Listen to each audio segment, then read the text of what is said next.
मुल्क के कई हिस्सों में बारिश और सैलाब का कहर। महाराष्ट्र में बारिश से मुतालिक वाकयात में अब तक 76 अफराद की मौत। तेलंगाना में भारी बारिश के पेश नज़र तालीमी इदारे 3 दिन के लिए बंद। गुजरात में भारी बारिश से मामूल की जिंदगी दरहम बरहम। वजीर आला ने की हंगामी मीटिंग। दूसरी जानिब आसाम में सैलाब की सूरत हाल में बेहतरी का सिलसिला जारी।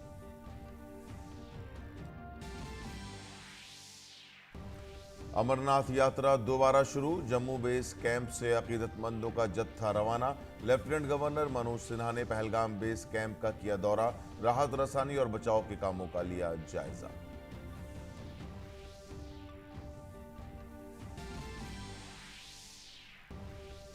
वजीर दिफा राजनाथ सिंह आज नई दिल्ली में दिफाई शोबे में मसनूई जहानत के मौजू पर मुनक्किद होने वाली पहली नुमाइश और मुबाहिसे का करेंगे आगाज। वजीर दिफा 75 नई तैयार शुदा मसनूई जहानत से मुताल्लिक मसनूआत का भी करेंगे इफ्तिताह। वजीर दिफा की सदारत में वजारत दिफा की सलाहकार कमेटी की मीटिंग आज। वजीर दिफा राजनाथ सिंह अग्निवीर स्कीम के बारे में देंगे मालूमात।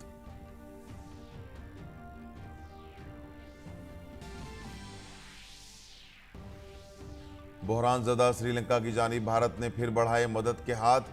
कहा पड़ोसी के साथ मजबूती से खड़ा है भारत। इस साल अब तक 3 अरब 80 करोड़ अमरीकी डॉलर से ज्यादा की गैर मामूली मदद।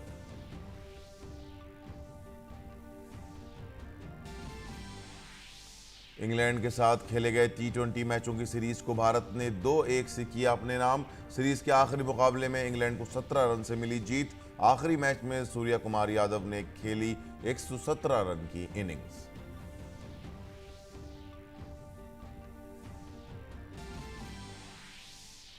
और सर्बिया के सरकर्दा टेनिस खिलाड़ी नोवाक जोकोविच ने 7वीं बार जीता विंबलडन ओपन का खिताब। मर्दों के सिंगल्स के खिताबी मुकाबले में जोकोविच ने ऑस्ट्रेलिया के निक किर्गियोस को शिकस्त देकर जीता अपने करियर का 21वां खिताब।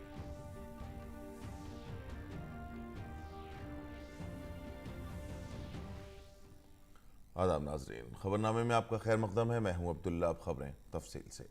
मुल्क के कई हिस्सों में बारिश और सैलाब का कहर जारी है। महाराष्ट्र में बारिश के वाकयात में अब तक 76 अफराद की मौत हुई है, जबकि 62 लोग जख्मी हुए हैं। 5000 से ज्यादा अफराद को महफूज मकामात पर पहुंचाया गया है और 800 से ज्यादा मकान तबाह हुए हैं। महाराष्ट्र और विदर्भ के इलाके में तेज बारिश हुई। गुज़िश्ता 24 घंटे में बारिश के वाकयात में 9 अफराद की मौत हुई है। वर्धा जिले में बिजली गिरने से 2 अफराद की मौत हुई और 2 लोग सैलाब में बह गए हैं। गढ़चिरौली के अहीरी तालुका में एक ट्रक सैलाब में बह गया, जिसमें 5 मुसाफिर सवार थे। महकमे मौसमियात ने चंद्रपुर और गढ़चिरौली जिले के लिए रेड अलर्ट और कोंकण खित्ते के लिए ऑरेंज अलर्ट जारी किया है। कुदरती आफात से मुतालिक रियासत की इंतजामी अथॉरिटी के मुताबिक NDRF की 13 और SDRF की 3 टीमें राहत और बचाव के काम में मसरूफ हैं।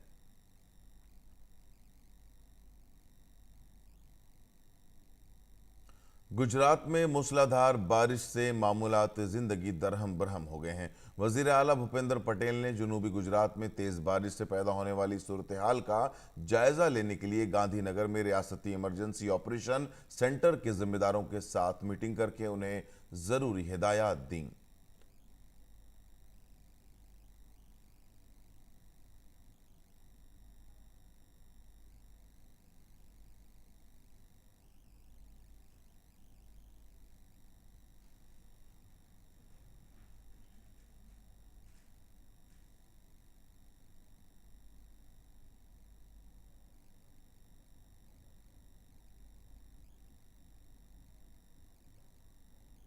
तेलंगाना में मुसलसल बारिश से आम जिंदगी मुतासर हुई है।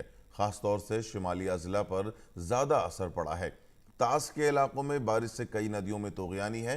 कुल्लूर में कल रात तक 185 मिलीमीटर बारिश रिकॉर्ड की गई। हैदराबाद में भी कई मकामात पर पानी जमा होने से आम जिंदगी मुतासर हुई है।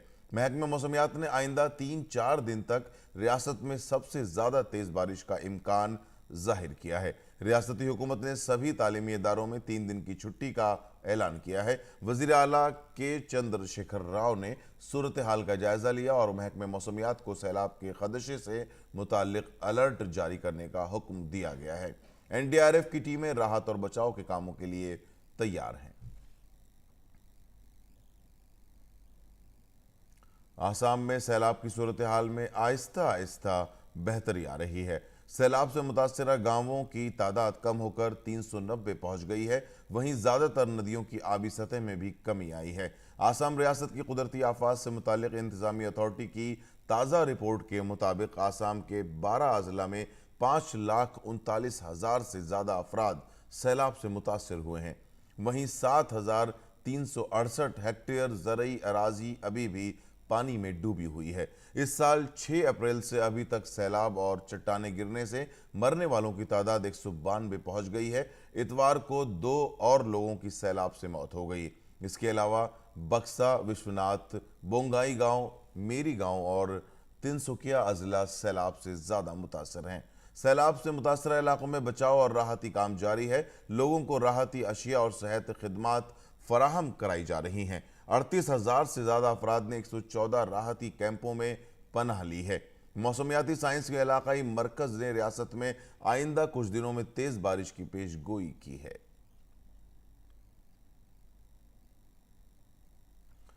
नाजरीन, अमरनाथ यात्रा फिर शुरू हो गई है। एक नई खेप जम्मू के बेस कैंप से मुकद्दस गुफा के दर्शन के लिए रवाना हुई है।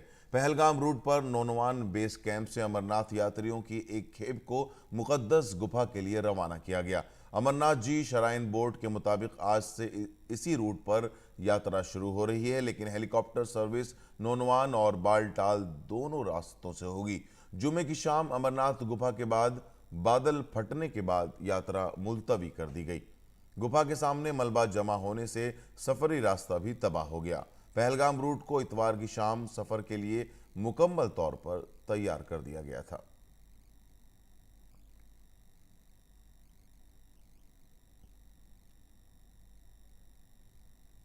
अमरनाथ गुफा के करीब जुमे की शाम बादल फटने के वाकये में लापता होने वालों की तलाश जारी है। फौज, बीएसएफ, एनडीआरएफ और एसडीआरएफ समेत डिजास्टर मैनेजमेंट से मुताल्लिक कई टीमें मुसलसल राहत और बचाव के कामों में मसरूफ हैं। इसके साथ ही लेफ्टिनेंट गवर्नर मनोज सिन्हा भी राहत और बचाव ऑपरेशन का मुसलसल जायजा ले रहे हैं।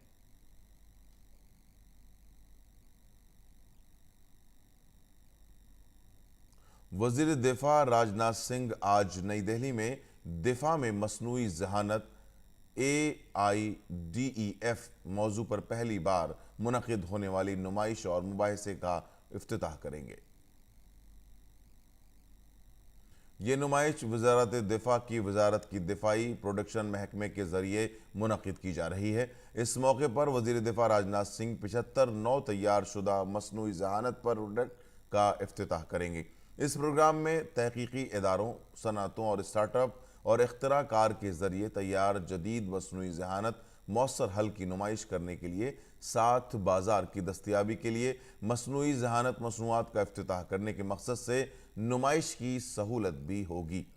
मसनूआत के डोमेन में ऑटोमेशन, इंसान के बगैर रोबोटिक्स सिस्टम, साइबर सिक्योरिटी, निगरानी का ज़हीन निज़ाम और कंप्यूटर और जहानत समेत ऑपरेशन डेटा एनालिटिक्स शामिल हैं। इसके अलावा सरकारी और प्राइवेट सेक्टर की 2 आला दिफाई बरामद कुनिंदगान को नवाजा जाएगा। इस तकरीब में दिफाई शोबे में मसनूई जहानत की तैनाती और दिफाई शोबे में मसनूई जहानत सनाती तनाजुर पर पैनल मुबाहिसे भी किए जाएंगे।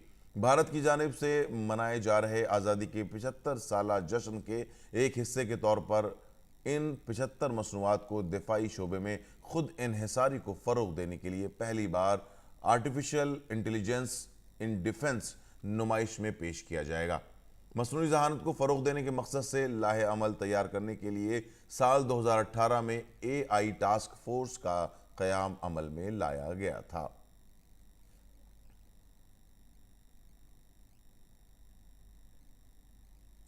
दिफा से मुतालिक पार्लिमानी सलाहकार कमेटी की मीटिंग आज नई दिल्ली में मुनक़िद होगी। वज़ीर दिफा राजनाथ सिंह इस कमेटी के अरकान को हाल ही में शुरू की गई अग्निपथ स्कीम के मुख्तलिफ पहलुओं के बारे में मालूमात फराहम कराएंगे। अब इस स्कीम के जरिए ही तीनों अफवाज में फौजियों की भर्ती की जाएगी। इस मीटिंग में दिफा के सेक्रेटरी, तीनों अफवाज के सरबराहान और वजारत दिफा के दीगर सीनियर अफसरान के मौजूद रहने की तवक्को है।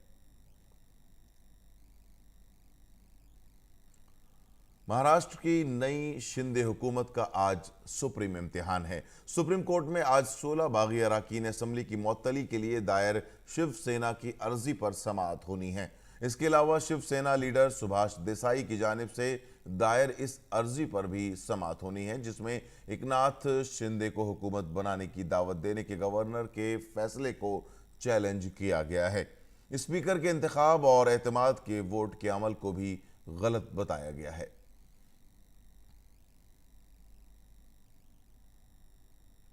वजीर खारजा डॉक्टर एस जयशंकर तिरुवनंतपुरम के दौरे पर हैं। वजीर खारजा आज मुख्तलिफ मरकजी स्कीमों के इस्तेफादा कुनिंदगान से बातचीत करेंगे। कौमी शाहराहों के तामीराती कामों का जायजा लेंगे। चैंपा जंथी गुरु क्योलम का दौरा करेंगे। वो पासपोर्ट सेवा केंद्रों और ओवरसीज गार्जियन दफातर का भी दौरा करेंगे। इससे पहले इतवार को वजीर खारजा ने तिरुवनंतपुरम में नौजवान वोटरों से बातचीत की थी।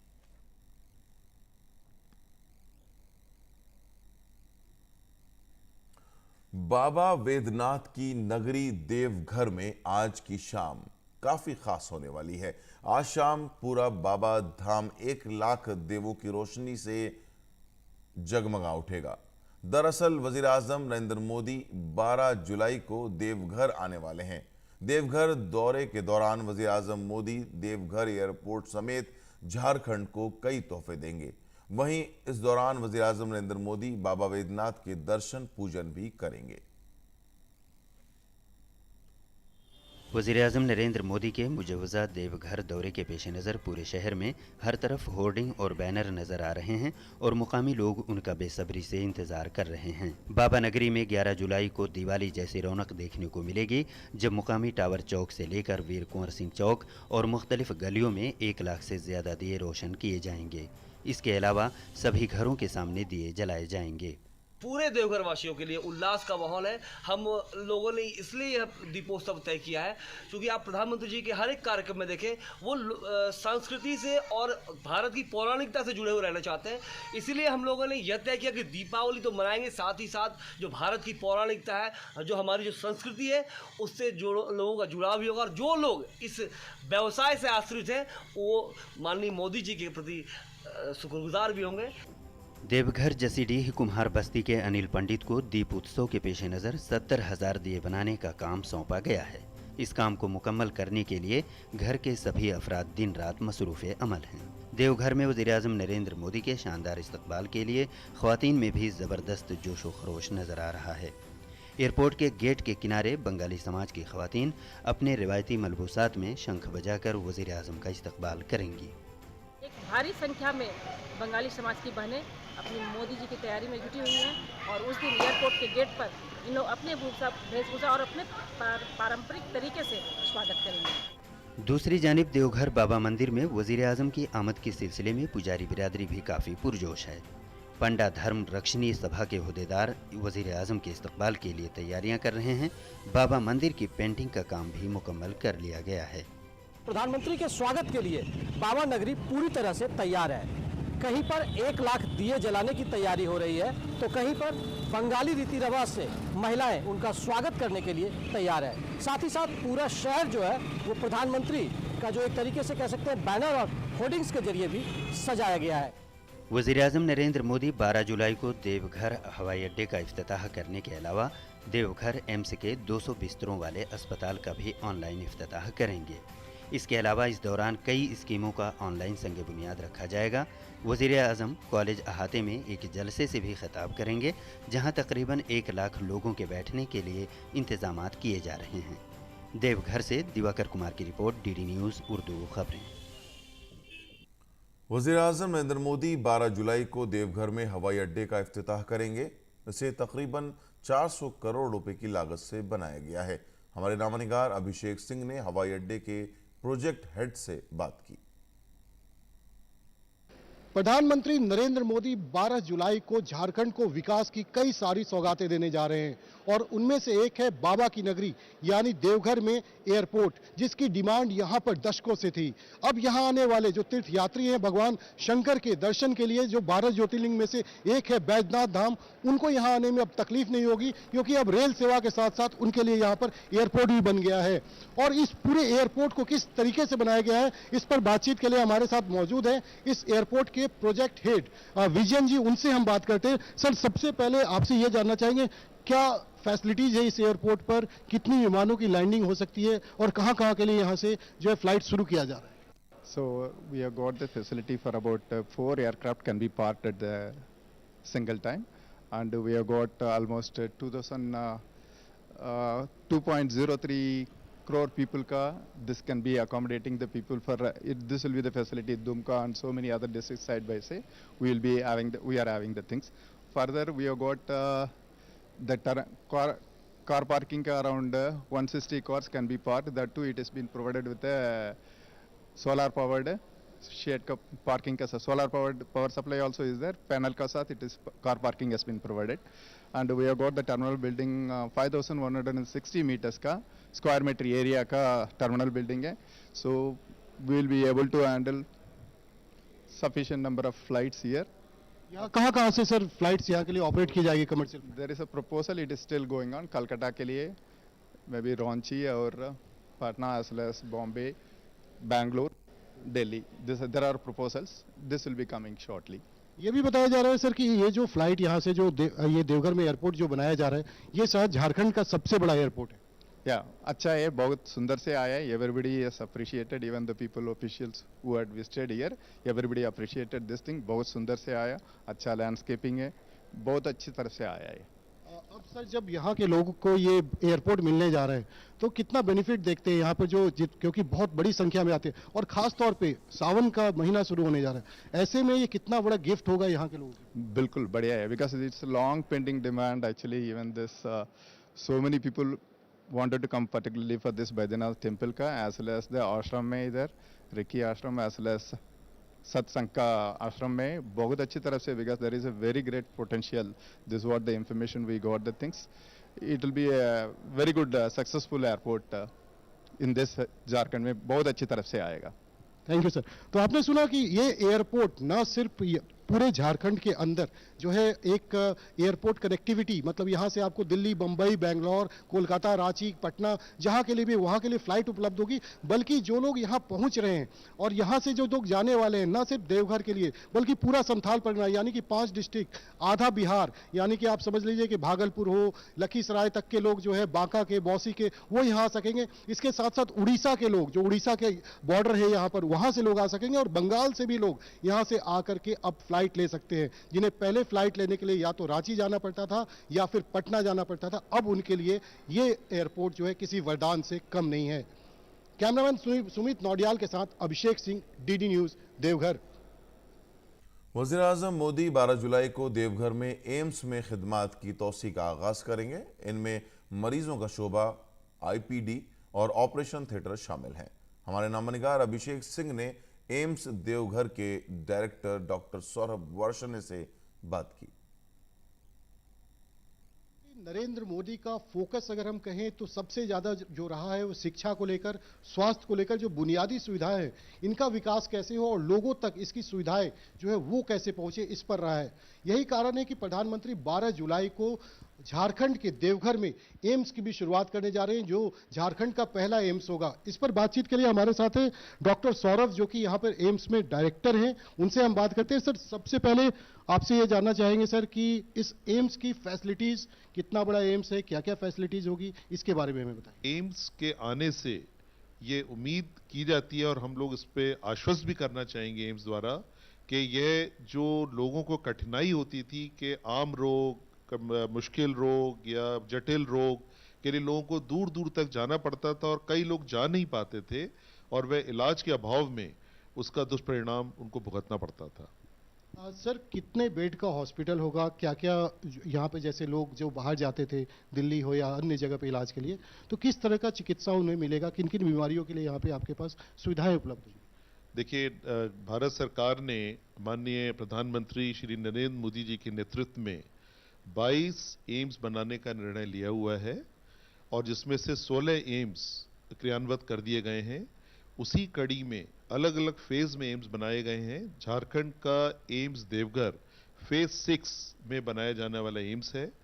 यह 237 एकड़ के भूखंड पे बनाया जा रहा है। इसके अंदर 750 बिस्तरों का एक अस्पताल जो अति आधुनिक उपकरणों से लैस होगा। इसके अंदर 39 स्पेशलिटीज हम लोग शुरू करेंगे। 27 सेवाएं ऑलरेडी शुरू हो चुकी हैं और यह सेवाएं अगस्त से ओपीडी के रूप में ऑलरेडी सुचारू हैं। क्या सिर्फ देवघर के आसपास का ही या फिर इसका फायदा बिहार, उड़ीसा, बंगाल के लोगों को भी मिलेगा? न केवल झारखंड बल्कि आसपास के राज्यों जिसमें पश्चिम बंगाल है, उड़ीसा है और पूर्वी बिहार, इसमें सेवाएं मरीज उठा पाएंगे और हम यहाँ लाभ एम्स दे पाएगा। धन्यवाद सर। तो आपने सुना डॉक्टर सौरभ वार्ष्णेय को, जो कि एम्स के डायरेक्टर हैं यहाँ पर देवघर में, जिनका मानना है कि इसका जो फायदा होगा इस एम्स का, इसकी शुरुआत होने के बाद वो देवघर संथाल परगना के 5 डिस्ट्रिक्ट के अलावा बिहार, झारखंड के साथ साथ जो है बंगाल के लोग भी यहाँ पे आ सकेंगे, उड़ीसा के लोग आ सकेंगे। एक बहुत बड़ा वरदान कहिए इस पिछड़े हुए क्षेत्र के अंदर जो है, जिसे संथाल परगना कहा जाता है, दशकों से जहाँ पर की कोई व्यवस्था नहीं थी चिकित्सा को लेकर के, लेकिन अब यहाँ पर प्रधानमंत्री की पहल के कारण यहाँ पर ये एम्स की शुरुआत होती जा रही है। कैमरामैन सुमित नौडियाल के साथ अभिषेक सिंह, डीडी न्यूज, देवघर। भारत ने श्रीलंका को माशी बहरान पर काबू पाने के लिए इस साल 3 अरब 80 करोड़ डॉलर की बेमिसाल इमदाद दी है। श्रीलंका की सूरत हाल के बारे में मीडिया के सवालात के जवाब में वज़ारत ख़ारजा के तर्जुमान अरिंदम बागची ने कहा कि भारत वाक़यात पर नज़र रखे हुए है और वहाँ लोगों की जमहूरी तरीक़ों से खुशहाली और तरक्की की उमंगों के साथ है। बागची ने कहा कि दोनों पड़ोसी ममालिक के बाहमी ताल्लुकात गहरे हैं और भारत इस मुश्किल चैलेंज से निपटने में श्रीलंका के साथ है। इस साल श्रीलंका को संगीन माशी बहरान से निकालने के लिए 3 अरब 80 करोड़ अमरीकी डॉलर से ज्यादा की बेमिसाल इमदाद दी गई। जापान के साबिक वज़ीर आज़म शिंजो आबे की आखिरी रसूम आज अदा की जाएंगी। उनके करीबी दोस्त उनके आखिरी रसूम में शिरकत करेंगे। आबे ने वज़ीर आज़म के तौर पर सबसे तवील मुद्दत तक खिदमत अंजाम दी। 8 जुलाई को एक इंतखाबी मुहिम के दौरान उन्हें गोलियों का निशाना बनाया गया था। वो 67 साल के थे।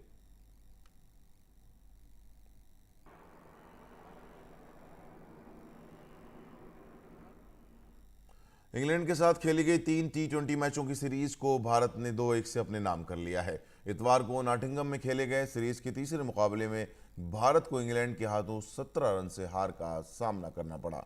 सीरीज के तीसरे मुकाबले में इंग्लैंड के कप्तान जोस बटलर ने टॉस जीतकर पहले बल्लेबाजी करते हुए 7 विकेट गंवाकर भारत के सामने 216 रन का हदफ रखा था।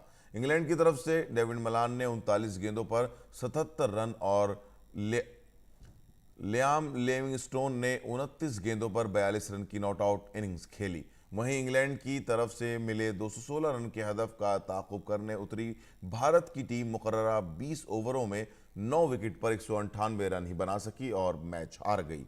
भारत के लिए सूर्य कुमार ने 117 रन की शानदार इनिंग्स खेली। सर्बिया के सरकर्दा टेनिस खिलाड़ी नोवाक जोकोविच ने 7वीं बार विंबलडन ओपन का खिताब अपने नाम कर लिया है। इतवार को खेले गए मर्दों के सिंगल्स मुकाबले में जोकोविच ने ऑस्ट्रेलिया के निक कार्गियोस को 4 सेटों तक चले मुकाबले में हरा दिया। जोकोविच ने यह मुकाबला 4-6, 6-3, 6-4, 7-6 से अपने नाम कर लिया। इस जीत के साथ ही उन्होंने अपने कैरियर का 21वां ग्रैंड स्लैम खिताब भी जीत लिया। इस जीत के साथ ही जोकोविच सबसे ज्यादा ग्रैंड स्लैम जीतने के मामले में दूसरे मकाम पर पहुंच गए हैं। पहले मकाम पर स्विट्जरलैंड के रोजर फेडरर हैं। और अब बात करते हैं मौसम के मिजाज की।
नाजरीन, इसके साथ ही खबरनामा इख्तिताम को पहुंचता है। इजाज़त दीजिए, आदाब।